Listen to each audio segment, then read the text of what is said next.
New York City brings the COVID vaccine to schools, and that brought lines and some disappointment. Why some children weren't able to get their first shots.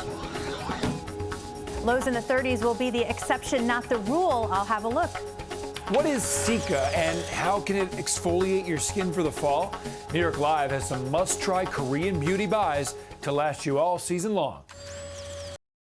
This is News 4 Now for November 8th. I'm Adam Cooperstein, and it's day one of New York City's COVID vaccine drive at schools for children 5 to 11. But a number of parents and some students are going to have to wait a little bit longer. High demand and a limited number of doses meant long lines and some kids missing out for now.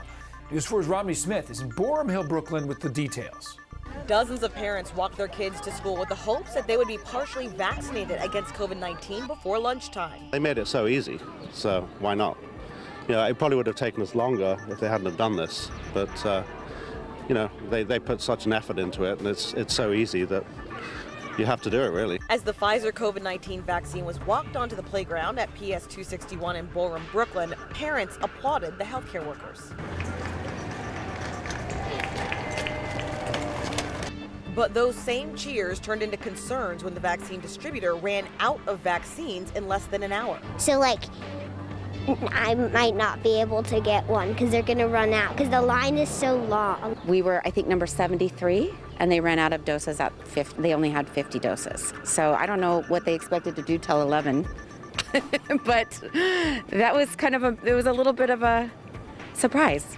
A surprise shortage forcing dozens of parents to find another way to get their kids vaccinated. We got up and got here as soon as we could and didn't get it. So that's all right. We'll keep on trucking. I have a lot of patience with this situation, actually. I feel like it's really unprecedented. It's global.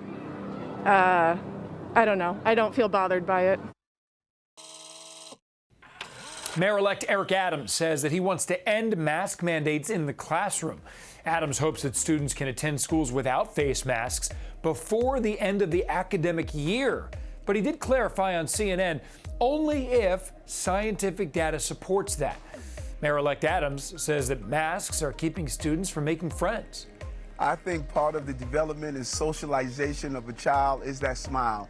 I cannot tell you, I look for that smile when I go visit schools. So I think it's imperative if we can find a safe way to do it. I look forward to getting rid of the mask, but it must be done with the science that we're not going back to turning our city and closing it down.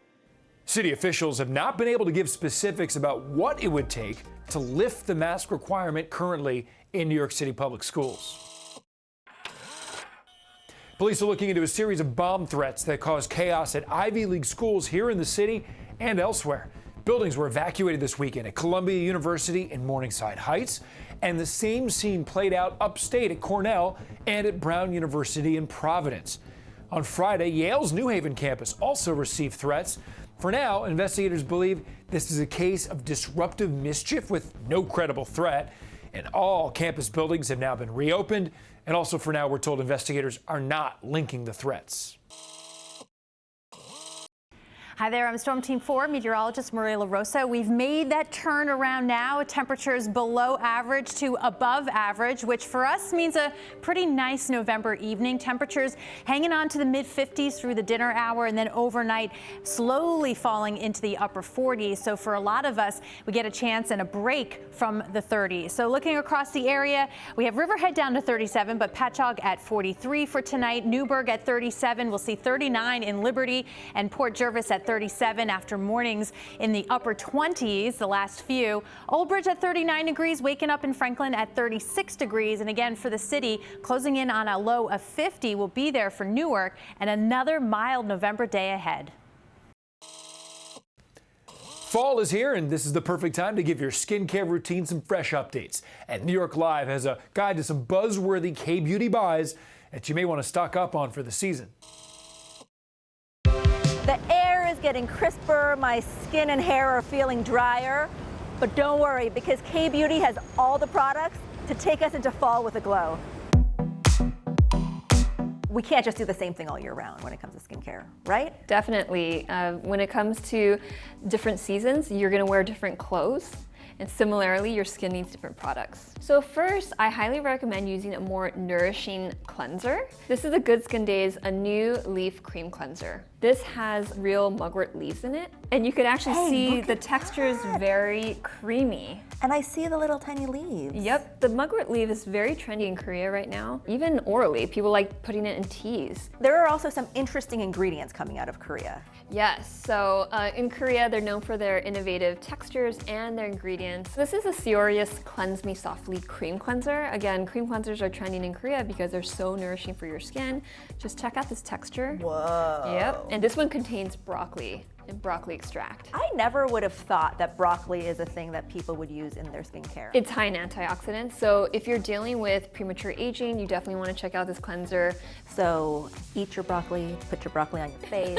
We're gonna have a broccoli party. Let's talk about Cica. Cica has been a trending ingredient in Korea for the past 1 or 2 years, but what I like about this product is Neogen, their real Cica pads, have been infused into these nice gauze pads, and the gauze pads are designed to help slough off those dead skin cells. So this is just another way of exfoliation. Again, exfoliation is a key word for fall and winter skincare. But another place where I feel like I don't get enough exfoliation is my lips. In K-Beauty, there's also lactic acid or a little bit of chemical exfoliants in their lip care products as well. Also, going into fall for me, my hair feels drier in the colder months. I feel you. I have so many flyaways, but I have a miracle product. This is the British Annatto hair oil, and the secret ingredient in here is not only the annatto beans, but also it contains pumpkin extracts. Oh, well, what's more fall than that? Skincare is all about just exploration, discovery, finding out what works for your skin and, really addresses your skin concerns. You could have fun with it.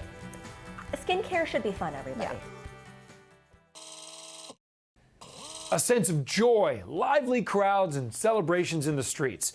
Runners and fans returned as the New York City Marathon celebrated its 50th running, and it was an emotional comeback after the race went virtual last year. There was a Kenyan sweep at the finish line. Albert Korir ran away with the win in the men's side, and fresh off her Olympic victory, Perez Jepchirchir won the women's race. News 4's Linda Baquero shares some of the stories of accomplishment. The energy and excitement of the New York City Marathon is back, a welcome return after a COVID cancellation last year. After the pandemic, first marathon in almost 2 years, felt amazing. A huge absence since COVID, but that was brilliant. I thought that the fans were a whole nother level today. The enthusiasm was so infectious. I felt like everyone just had this deep sense of gratitude. Puerto Rico's Beverly Ramos had her best time today in 4 New York City marathons. I really enjoy going over the bronze. A lot of Puerto Ricans over there with the music, the flags. So it's so nice to be here. These endurance athletes overcame so many obstacles to get here, and so did the city. Crowds of all ages cheering along the 26.2-mile course through all 5 boroughs for this 50th marathon. Marathoners summoning every last bit of stamina to get across the finish line. U.S. women's soccer star Abby Wambach compared riding up the Canyon of Heroes to this, her first marathon. New York comes out and shows up for moments like this. The marathon, ticker tape parades. I love this city. I love this city. This year's field is smaller, about 30,000 runners. All of them had to show proof of vaccination or a negative COVID test. All of them, though, grateful to be back. Including musician Marcus Mumford and our own Matt Brickman and Willie Geist. I trained alone, and it gets pretty solitary pretty fast. So to come around every turn and hear a roar in every borough is just, this is New York at its best. When you cross over into the Bronx, they went nuts. And that gave me a nice little boost to get through to the end. It's lovely to see the city coming alive again. And the weather, picture perfect. This is one of the nicest day in the 9 marathon I've been volunteering. Weather's perfect. Yeah, you're welcome. New Yorkers welcoming the return of another tradition in its recovery from COVID. In Central Park, Linda Baquero, News 4 New York. Thank you so much for joining us. We'll see you right back here on News 4 Now tomorrow.